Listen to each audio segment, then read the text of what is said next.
अस्सलाम वालेकुम। आज हमने लेक्चर नंबर 13 जो है उसको थोड़ा देखना है। ठीक है।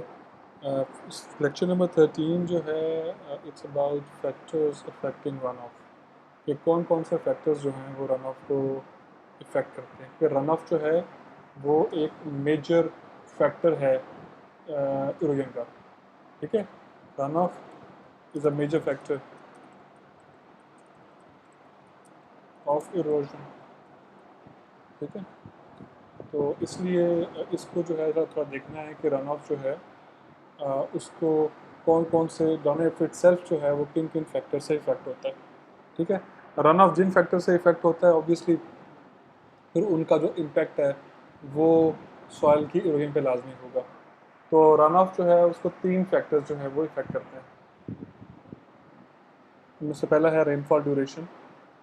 ठीक है। अच्छा, मैं साथ साथ ना इसके इम्पैक्ट का जो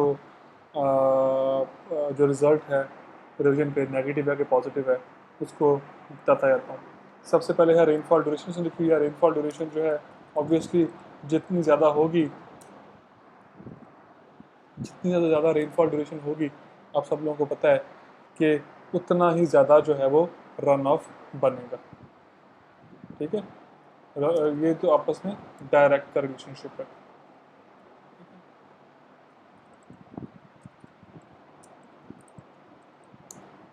दूसरा, इंटेंसिटी।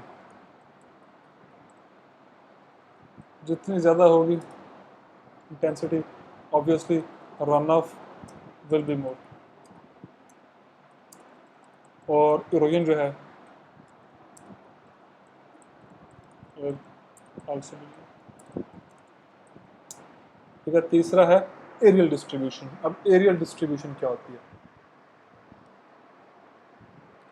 एरियल डिस्ट्रीब्यूशन ये होती है कि एक शहर के या एक जगह के कितने हिस्से के ऊपर जो है वो रेनफॉल हो रही है। ठीक है। मिसाल के तौर पे जी अगर आपका कोई शहर है, जैसे लाहौर शहर है या कोई भी शहर है, ये वो पूरे का पूरा शहर है बिल्कुल। ठीक है। तो अब कितने हिस्से पे बारिश हो रही है आपको पता है। लाहौर में तो खैर ये बड़ी जो है ना वो मशहूर कहावत है कि जी लाहौर के किसी एक हिस्से में बारिश हो रही होगी और दूसरे हिस्से को पता भी नहीं होगा कि जनाब बारिश हो भी रही है कि नहीं हो रही है। ठीक है। तो ये कितने हिस्से में बारिश हो रही है वो भी जो है वो डिफाइन करेगा कि रन ऑफ कितना बनना है। तो अब क्या लिखोगे? More will be the aerial distribution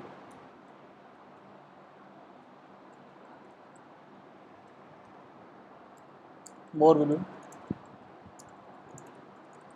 run off. Run off ज़्यादा होगा, जाहिर बात है इतने एरिया में बारिश हो रही है पानी जो है वो इतना ही बनेगा। अगर इतने एरिया में हो रही है तो पानी क्या बनेगा? ज़्यादा बनेगा। और अगर पूरे पे बारिश हो रही है तो फिर तो जो है ना वो पानी सबसे ज़्यादा बनेगा। तो इस तरीके से जो है ना रन ऑफ जो है वो डिपेंड करता है तीन फैक्टर्स के ऊपर। पहली रेनफॉल ड्यूरेशन, हमने पढ़ा इसको। ठीक है। दूसरी जो है वो इंटेंसिटी है और तीसरा जो है वो क्या है? वो है एरियल डिस्ट्रीब्यूशन। ठीक है। ओके। ये तीन फैक्टर्स हैं जो आपके रन ऑफ को जो है ना वो इफेक्ट करते हैं। नेक्स्ट है वाटर शेड। अच्छा, रन ऑफ जो बनना है उसके लिए वाटर शेड एक ऐसी डेफिनेशन है जिसको डिफाइन कर वाटर शेड को डिफाइन करना बहुत लाजमी है। वाटर शेड जो है ये वो एरिया है जो रन ऑफ बनाता है। ठीक है ना। जो रन ऑफ बनाता है वो बेसिकली क्या है? वो वाटर शेड है। जहाँ से पानी आ रहा होता है वो बेसिकली जो है क्या होता है? वाटर शेड होता है। तो उसने पहले तो सिंपल से मैं पहले इधर लिख दूँ यार जो मैंने बोला अभी। मैंने क्या बोला? द एरिया द एरिया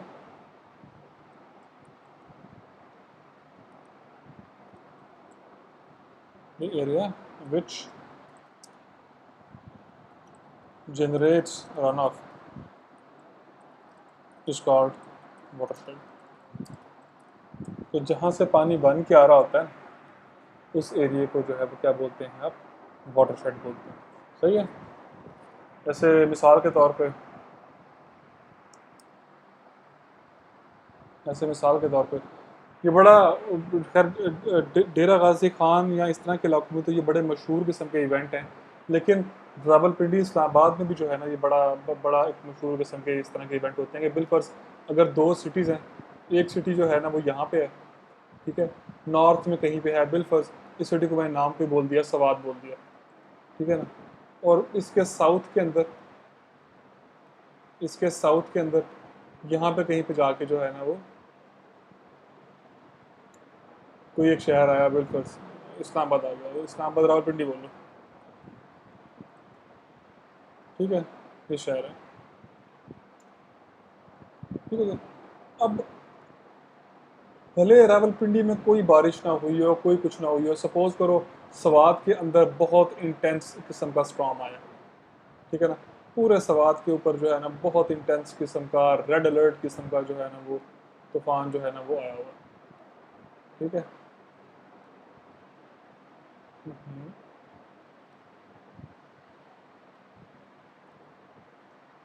पूरे के पूरे सवात के ऊपर जो है मैंने क्या बोला,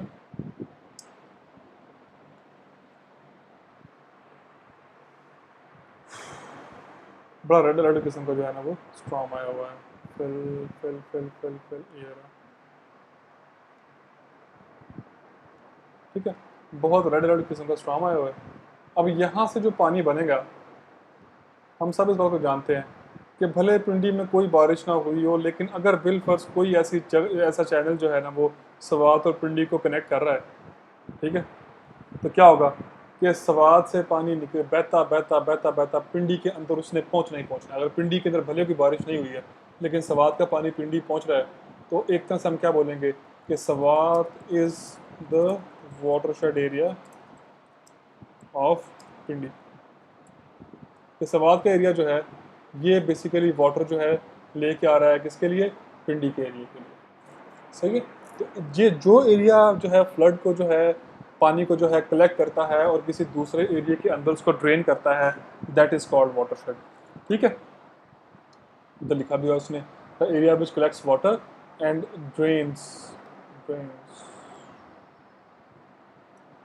and drains it to the nearest water body, ठीक है, कि जो पानी कलेक्ट करे और नियरेस्ट वाटर बॉडी के अंदर जो है उसको ड्रेन कर दे, that basically area is called watershed, ठीक है। कोई किसी जगह से पानी को कलेक्ट करे, नियरेस्ट वाटर बॉडी के अंदर उसको जो है ना ड्रेन कर दे, that is that is what we call a watershed, ठीक है। अच्छा, इसने क्या किया, इसमें सवात ने क्या किया, पानी को कलेक्ट किया और इस जो है चैनल के अंदर डाल दिया उसको, ठीक है, जो पिंडी के अंदर जो है सैलाब को लेकर आया। मैं एक केस स्टडी एक मैं हाइपोथेटिकल केस स्टडी बता रहा हूँ कि सवात के अंदर स्टॉर्म आया था, सवात ने पानी पूरे एरिया ने पानी को कलेक्ट किया और इसके अंदर ड्रेन कर दिया, एक एक वाटर चैनल के अंदर इसको ड्रेन कर दिया, ठीक है। ये बेसिकली क्या है, सवात एक वाटर शेड एरिया, ठीक है, इस चैनल का भी और रावलपिंडी का भी। दूसरा वो कहते हैं कि साइज जो वाटरशेड, अब रन ऑफ जो है कितना बनेगा, कम बनेगा, ज़्यादा बनेगा, ये किसके ऊपर डिपेंड करता है। ये सबसे पहले इसमें लिखा हुआ है कि ये वाटरशेड के साइज़ के ऊपर डिपेंड करता है। मैं क्या बोल रहा हूँ, मैं ये बोल रहा हूँ कि जी रन ऑफ कम बनेगा, ज़्यादा बनेगा, रन ऑफ जो है कितना बनेगा, वो डिपेंड सबसे पहले करता है वाटरशेड के साइज़ के ऊपर। जाहिर बात है, अगर रन ऑफ जो वाटरशेड जो है उसका साइज इंक्रीज करेगा तो रन ऑफ का वॉल्यूम कितना बनेगा, वो इंक्रीज होगा, ठीक है।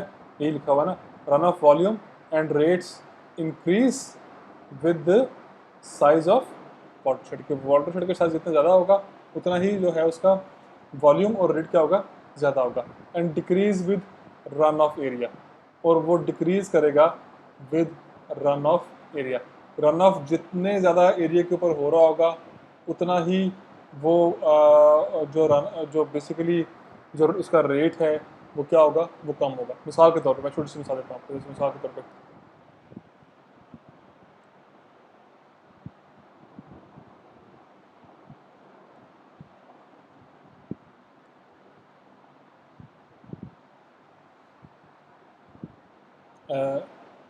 इस चैनल है,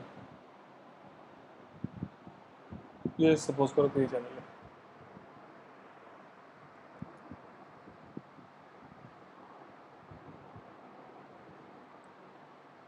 ठीक है, फिलहाल मैं इसको दे रखता हूँ। ठीक हो गया।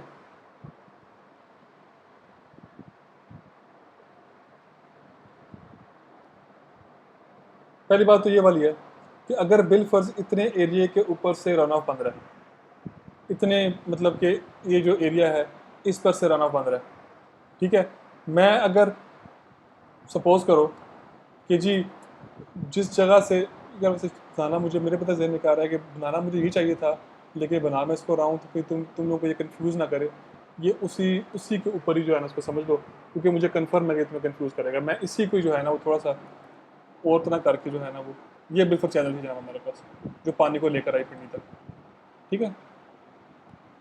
अच्छा, ये पिंडी तक पानी को जो है ना ये वाला चैनल लेकर आया रन ऑफ का। अच्छा, अब सपोज करो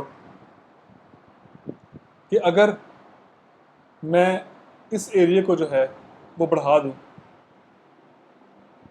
जो रन ऑफ एरिया है उसको बढ़ा दूं तो क्या बनेगा है? इससे ये क्या फ़र्क पड़ेगा, इससे क्या फ़र्क पड़ेगा कि जो आपका जो जो डिस्चार्ज है, जो रन ऑफ बना था यहाँ पे, जो यहाँ से बन के नीचे की तरफ आ रहा है, चूंकि आपने रन ऑफ का एरिया जो है ना आपने इंक्रीज कर दिया है रन ऑफ का एरिया, अब क्या होना है लॉसेस की वजह से, तो इस पूरे एरिया के पहले मतलब क्या था कि एरिया कम था जनाब, लॉसेस क्या थे, कम थे, अब बढ़ा दिया आपने एरिया तो क्या बनेगा, लॉसेस जो है वो क्या होंगे, वो ज़्यादा होंगे। सही है, तो हम फिर क्या बोलते हैं कि रन ऑफ का वॉल्यूम भी कम हो जाएगा और उसका रेट भी जो है वो क्या हो जाएगा, वो कम हो जाएगा। आई होप कि ये बात क्लियर हो, अगर ना हुई तो मुझसे आपने लाजमी पूछना है, ठीक है। कि जो ही ये चैनल का आप एरिया जो है ना वो बढ़ा दोगे या उसका जो है वो साइज़ को बढ़ा दोगे आप, तो क्या बनेगा, रन ऑफ का एरिया जब बढ़ा दोगे तो क्या बनेगा कि अपने आप जो है ड्यू टू लॉसेस जो आपके रन ऑफ का वॉल्यूम है और जो रेट है वो क्या हो जाएंगे, वो कम हो जाएंगे। सेकेंडली, उसकी शेप के ऊपर बहुत डिपेंड करता है। कहते हैं कि अगर लॉन्ग और नैरो वाटरशेड होगा तो जाहिर बात है उसके अंदर जो जो रन ऑफ बनेगा वो लो होगा, और कॉम्पैक्ट में जो रन ऑफ बनेगा वो ज़्यादा होगा। जाहिर सिंपल, ये तो बड़ा सिंपल सा है, ये इसी से ही कंसेप्ट बना है इसका। मतलब अगर आपको ये ऊपर वाला पॉइंट समझ में आ गया ना तो ये उसी का कॉन्सेप्ट है। मैं ये क्या बोलता हूँ वो इस पॉइंट के ऊपर वो ये बोलता है कि सपोज करो जी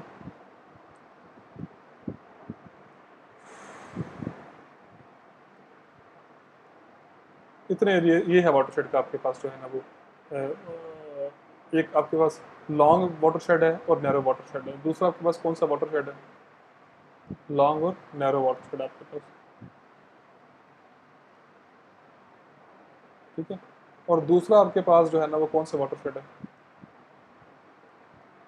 वाटरशेड है कॉम्पैक्ट, ठीक है। इस वाले में से जो रन ऑफ बनेगा ना वो कम बनेगा बिकॉज लॉसेस जो है वो क्या होंगे, वो ज़्यादा हो जाएंगे। ये एरिया कम है, यहाँ पे रन ऑफ जो भी बनेगा फ़ौरन से पहले वो आउटलेट पे आ जाना है। हर वाटरशेड के ना साथ में एक आउटलेट होती है हमेशा, वाटरशेड के साथ, बस ठीक है, इसी इसकी आउटलेट है, ठीक है। और जब जब थोड़ी सी बारिश होगी फ़ौरन से पहले पानी आउटलेट पे आ जाएगा, जबकि इसके आउटलेट पे पानी को आने के लिए बहुत ज़्यादा डिस्टेंस ट्रैवल करना पड़ेगा। तो लॉसेस चूँकि ज़्यादा होंगे तो आपको पता है कि इस वजह से फिर लॉसेस ज़्यादा होंगे तो रन ऑफ का वॉल्यूम जो है क्या बनेगा, कम बनेगा। बिल्कुल यही वाला कॉन्सेप्ट, ठीक है। कि जो ही ज़्यादा एरिया ट्रैवल करना पड़ता है रन ऑफ को तो क्या होता है कि लॉसेस की वजह से जो है ना वो रन ऑफ का जो वॉल्यूम है कम हो जाएगा। इसके अंदर रन ऑफ का वॉल्यूम जो है वो क्या होगा, जब बारिश हुई फ़ौरन से पहले पानी जो है वो आउटलेट पे आ गया तो हम इसे क्या बोलते हैं कि रन ऑफ का वॉल्यूम जो है वो ज़्यादा आएगा आउटलेट के ऊपर। For the same amount of precipitation, क्या क्या लिखा, क्या बोला मैंने कि for the same amount of precipitation the compact watershed will have higher volume of runoff। फिर उसके बाद ओरिएंटेशन, ये बहुत इंपॉर्टेंट है ओरिएंटेशन जो है, सही है। कि ओरिएंटेशन क्या है वाटरशेड, इसका मतलब क्या है, इसका मतलब ये है कि जो आपकी वाटरशेड का जो बॉटम सरफेस है उसकी उसका स्लोप किस तरफ ओरिएंटेड, उसकी ओरिएंटेशन किस साइड पे है। ज़ाहिरी बात है कि अगर वाटरशेड के स्लोप के पैरेलल जो है ना वो आया है ना स्ट्रॉम, ठीक है ना, अगर स्ट्रॉम भी इसी साइड पे है, रन ऑफ भी इसी साइड पे है और स्लोप भी इसी साइड पे है, तो रन ऑफ का वॉल्यूम क्या होगा, ज़्यादा होगा। लेकिन अगर रन ऑफ का जो है डायरेक्शन जो है वो रन ऑफ की वो उलट है स्लोप पे, तो क्या होगा, तो लॉसेस की वजह से जो आपका रन ऑफ बनेगा वो कम बनेगा। बहुत सिंपल सा ये वाला केस है, ठीक है ना। तो रन ऑफ का रेट जो है वो ज़्यादा होगा अगर आपका स्टॉर्म जो है वो इन डायरेक्शन ऑफ स्लोप है, और अगर उसके उलट है तो क्या होगा, कि वो कम होगा। अगली है टोपोग्राफी। कहते हैं कि टोपोग्राफी क्या है जी आपकी ना उसकी वाटरशेड की। टोपोग्राफी का मतलब क्या होता है, उसकी शेप कैसी, उसकी तो उसकी जो है वो सॉइल टाइप क्या है। जैसे मिसाल के तौर पे अगर आपका वाटरशेड जो है वो जी कन्वेक्स कनकेव है, सॉरी, ऐसे कोई डिप्रेशन है वाटरशेड में, या आपका वाटरशेड जो है वो बड़ा फ्लैट किस्म का है, उसका बॉटम जो है वो क्या है, वो बड़ा फ्लैट किस्म का है, ठीक है। या तो उसमें कोई डिप्रेशन है या वो फ्लैट किस्म का है। उसकी स्लोप जो है फ्लैट है, उसकी स्लोप ऐसी नहीं है, उसकी स्लोप क्या है, फ्लैट है। अब इन दोनों केसेस के अंदर रन ऑफ का वॉल्यूम जो है कम बनना है, क्योंकि यहाँ पे जाहिर बात है कि स्लोप है ही नहीं, फ्लो कैसे बनेगा। फ्लो तो होता ही स्लोप की वजह से, ग्रेविटी फ्लो किस वजह से होता है, वो स्लोप की वजह से होता है। क्योंकि स्लोप फ्लैट है, रन ऑफ कम बनेगा। डिप्रेशन है, पानी इसमें आके खड़ा हो जाएगा, पानी चलेगा ही नहीं इसके अंदर, तो क्या होगा कि दोनों केसेस के अंदर रन ऑफ का वॉल्यूम जो है वो क्या होना है, वो कम होगा। आखिरी केस वो है जियोलॉजी, कि अगर आपकी सॉइल जो है वो सैंडी है, इनफिल्ट्रेशन ज़्यादा होगी, क्ले है, इनफिल्ट्रेशन कम होगी, और रन ऑफ का वॉल्यूम क्या हो जाएगा, ज़्यादा हो जाएगा, ठीक है। तो मैं इसे यहाँ पे लिख दूँ कि फॉर सैंडी सैंडी सॉइल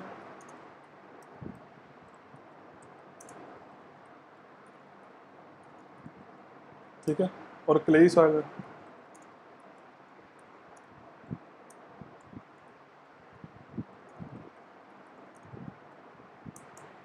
सही है।